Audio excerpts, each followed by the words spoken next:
শপথ নেয়ার এক সপ্তাহের মাথায় বাড়ল অন্তর্বর্তীকালীন সরকারের আকার।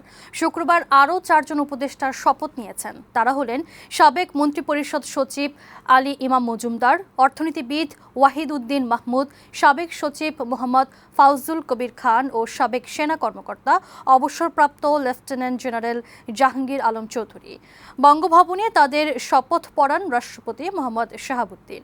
প্রধান উপদেষ্টা ডক্টর মোহাম্মদ ইউনূসের নেতৃত্বে বর্তমান উপদেষ্টা পরিষদের সদস্য সংখ্যা 21 জন। বিস্তারিত জানাচ্ছেন পার্থ রহমান।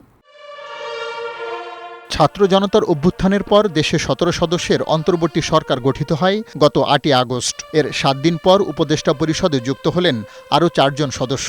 শুক্রবার বিকেলে তাদের শপথ অনুষ্ঠানে যোগ দিতে আমন্ত্রিত অতিথিরা সময়ের আগেই বঙ্গভবনে দরবার হলে উপস্থিত হন। রাষ্ট্রপতি মোহাম্মদ শাহাবুদ্দিন ও প্রধান উপদেষ্টা শান্তিতে নোবেলজয়ী ডক্টর মোহাম্মদ ইউনূস দরবার হলে উপস্থিত হলে বাজানো হয় জাতীয় সঙ্গীত।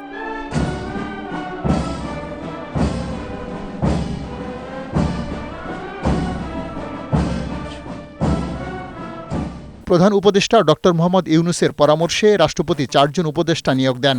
তারা হলেন সাবেক মন্ত্রিপরিষদ সচিব আলী ইমাম মজুমদার, অর্থনীতিবিদ ওয়াহিদ উদ্দিন মাহমুদ, সাবেক সচিব মোহাম্মদ ফাউজুল কবির খান ও সাবেক সেনা কর্মকর্তা অবসরপ্রাপ্ত লেফটেন্যান্ট জেনারেল জাহাঙ্গীর আলম চৌধুরী। বঙ্গভবনের দরবার হলে তাদের শপথ পাঠ করান রাষ্ট্রপতি মোহাম্মদ শাহাবুদ্দিন। আমি বাংলাদেশের প্রতি অকৃত্রিম বিশ্বাস ও আনুগত্য পোষণ করিব।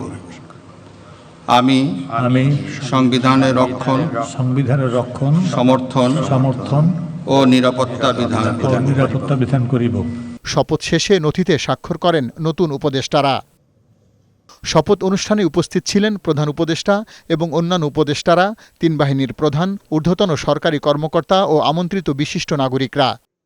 গত 8 আগস্ট প্রধান উপদেষ্টা ডক্টর মোহাম্মদ ইউনূসের নেতৃত্বে 17 সদস্যের অন্তর্বর্তীকালীন সরকার গঠিত হয়। নতুন 4 উপদেষ্টা সহ বর্তমান উপদেষ্টা পরিষদের সদস্য হল 21 জন।